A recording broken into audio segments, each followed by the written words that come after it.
And welcome back to Changfied YouTube channel, your trusted source for latest update across South Sudan and beyond.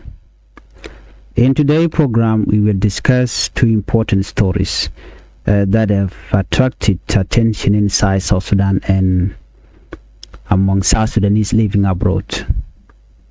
Our first story is about comment made by a veteran politician and academic professor Peter Adwok.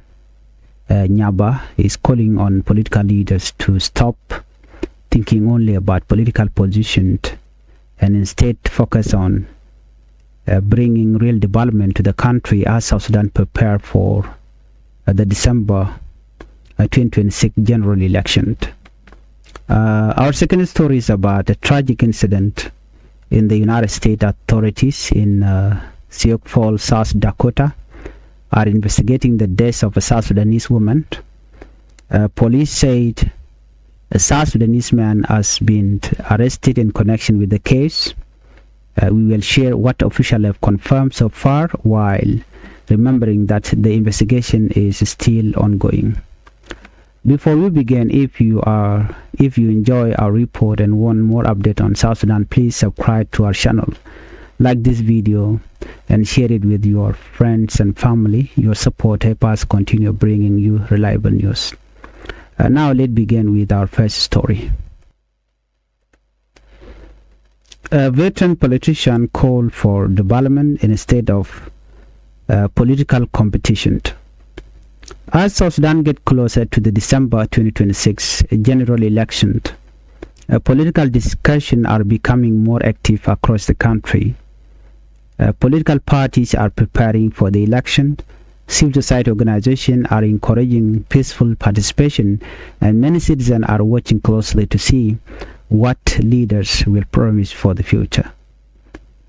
During an important event held in Juba, veteran politician Professor Peter Adwok Nyaba shared his thought about the direction of the country politics. Professor Nyaba believes that South Sudan needs leaders who are ready to solve problems facing ordinary people instead of only competing for a powerful government position. He say many politicians appear to be more interested in becoming minister, members of parliament, governors, or even president. According to him, this competition for office has become more visible as the election approaches.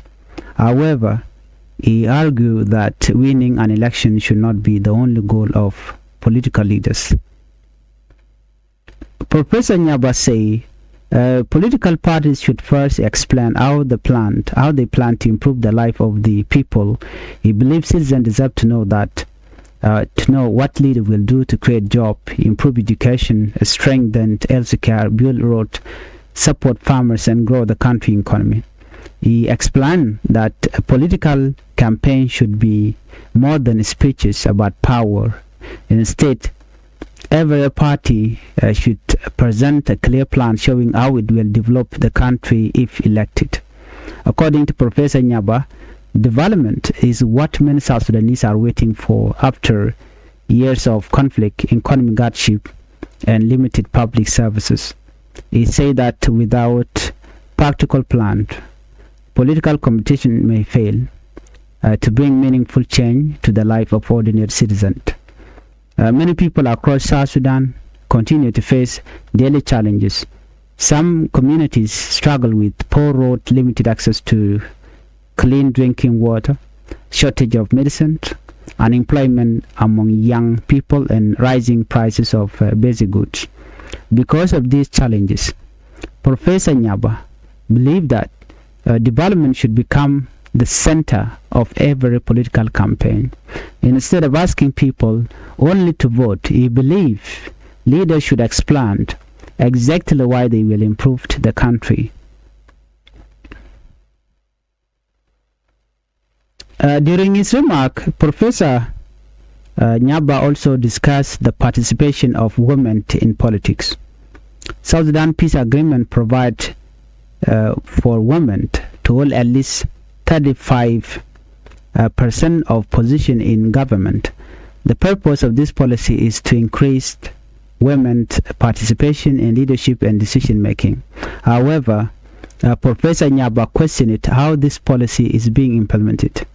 He stated that, in his opinion, some women do not have enough opportunity to choose their own representative. Instead, he claimed that some appointments are influenced by personal relationship and favoritism rather than open and fair elections. According to him, this practice weakened the original purpose of the women's quota because women quota it may prevent qualified women from having equal opportunities to serve. Professor Nyaba suggested that women should have a stronger voice in selecting their own representative so that the quota achieve its intended purpose of promoting fair participation. His comment have added another point to the ongoing discussion about political reform in South Sudan. As the election draw closer, issues such as transparency, equal representation, accountability, and national development are expected to remain important topic in public debate. For many citizens, the biggest question is not only who will win the election, but also whether future leader will improve people's daily life through better services, stronger institutions, and economic growth. Professor Nyaba believed that political promises should be supported by practical plan that citizens can understand and evaluate before casting their vote.